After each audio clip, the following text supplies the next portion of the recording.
ಎಲ್ರಿಗೂ ನಮಸ್ಕಾರ ಸ್ನೇಹಿತರೆ. ನ್ಯೂಜಿಲೆಂಡ್ ವಿರುದ್ಧದ ಸೆಮಿಫೈನಲ್ ಪಂದ್ಯದಲ್ಲಿ ಕಳಪೆ ಪ್ರದರ್ಶನ ನೀಡಿ ಹೀನಾಯವಾಗಿ ಸೋತ ಸೌತ್ ಆಫ್ರಿಕಾ. ಇನ್ನು ಈ ಸೋತ ಬಳಿಕ ಮಾತನಾಡಿರುವಂಥ ಸೌತ್ ಆಫ್ರಿಕಾದ ಕ್ಯಾಪ್ಟನ್ ಆಗಿರುವಂಥ ಆ್ಯಡಮ್ ಮಾರ್ಕ್ರಮ್ ಅವರು ಈ ಸೋಲಿನ ಬಗ್ಗೆ ಹಾಗೂ ಈ ಪಂದ್ಯದ ಬಗ್ಗೆ ಹೇಳಿರುವಂಥ ಹೇಳಿಕೆಗಳು ಏನನ್ನುವುದನ್ನು ತಿಳಿಸ್ಕೊಡ್ತಾ ಹೋಗ್ತೀನಿ. ಆದ್ದರಿಂದ ಈ ವಿಡಿಯೋನ ದಯವಿಟ್ಟು ಕೊನೆಯವರೆಗೆ ನೋಡಿ. ಹಾಗೆ ನೀವೇನಾದರೂ ನಮ್ಮ ಚಾನಲ್ ಸಬ್ಸ್ಕ್ರೈಬ್ ಮಾಡಿಕೊಳ್ಳೋದು ಹಾಗೆ ನೋಡುತ್ತಿದ್ದಲ್ಲಿ ಸಬ್ಸ್ಕ್ರೈಬ್ ಮಾಡಿಕೊಳ್ಳಿ.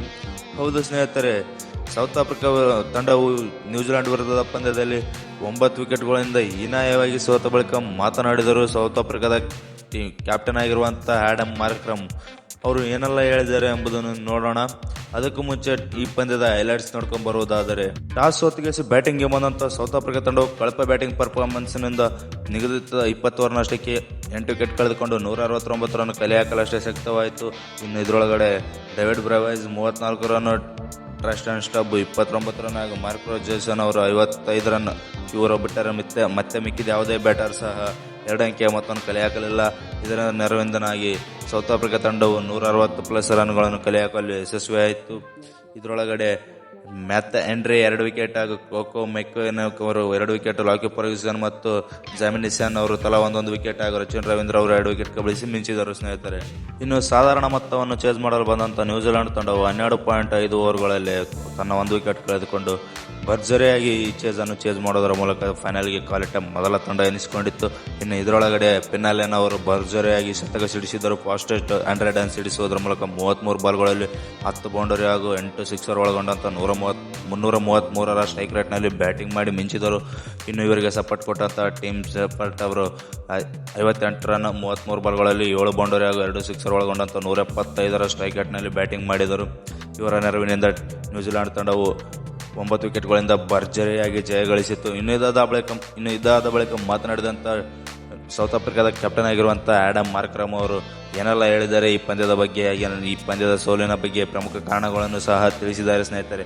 ಅದು ಏನನ್ನುವುದನ್ನು ತಿಳ್ಕೊಂಡು ಬರೋಣ. ಲೀಗ್ ಹಂತದ ಪಂದ್ಯಗಳಲ್ಲಿ ನಮ್ಮ ತಂಡದ ಬ್ಯಾಟಿಂಗ್ ಲೈನಪ್ ಅವರು ಭರ್ಜರಿಯಾಗಿ ಬ್ಯಾಟಿಂಗ್ ಪ್ರದರ್ಶನವನ್ನು ತೋರಿಸಿ ಸೆಮಿಫೈನಲ್ ಹಂತದವರೆಗೆ ಕೊಂಡೊಯ್ದಿರುತ್ತಾರೆ. ಆದರೆ ಈ ಪಂದ್ಯದಲ್ಲಿ ಏನಾಯಿತೋ ಗೊತ್ತಿಲ್ಲ, ನಮ್ಮ ತಂಡದ ಬ್ಯಾಟರ್ಸ್ಗಳಿಗೆ ಒಬ್ಬರಾದ ಮೇಲೆ ಒಬ್ಬರಂತೆ ಪೆವಲನತ್ತ ನಡೆದರು. ಆದ ಕಾರಣ ನಮ್ಮ ತಂಡವು ಕಡಿಮೆ ಮೊತ್ತಗಳಿಗೆ ಕಲೆ ಹಾಕುವಲ್ಲಿ ಶಕ್ತವಾಯಿತು. ಇದರಿಂದ ನ್ಯೂಜಿಲೆಂಡ್ ತಂಡಕ್ಕೆ ಒತ್ತಡ ಕಮ್ಮಿ ಆಯಿತು. ಆದರೆ ನ್ಯೂಜಿಲೆಂಡ್ ತಂಡದ ಪಿನ್ನಾಲೆನ್ ಅವರು ಭರ್ಜರಿಯಾಗಿ ಬ್ಯಾಟಿಂಗ್ ಪ್ರದರ್ಶನವನ್ನು ತೋರಿಸಿ ತಮ್ಮ ಫಾಸ್ಟೆಸ್ಟ್ ಸೆಂಚುರಿ ಹೊಡೆದರು. ಅವರಿಗೆ ನನ್ನ ಅಭಿನಂದನೆಗಳನ್ನು ಸಹ ತಿಳಿಸುತ್ತೇನೆ ಎಂದಿಸಿ ಆ್ಯಡಮ್ ಮಾರ್ಕ್ರಮ್ ಅವರು ಹೇಳಿರ್ತಾರೆ ಸ್ನೇಹಿತರೆ. ಇನ್ನು ಮಾತು ಮುಂದುವರಿಸಿದ ಅವರು, ಈ ಪಂದ್ಯದಲ್ಲಿ ನಮ್ಮ ಬೌಲರ್ಸ್ಗಳು ಸಹ ಫಾರ್ಮ್ ಕಳೆದುಕೊಂಡಿರುವುದರಿಂದ ನಮ್ಮ ತಂಡವು ಹೀನಾಯವಾಗಿ ಸೋಲಬೇಕಾಯಿತು.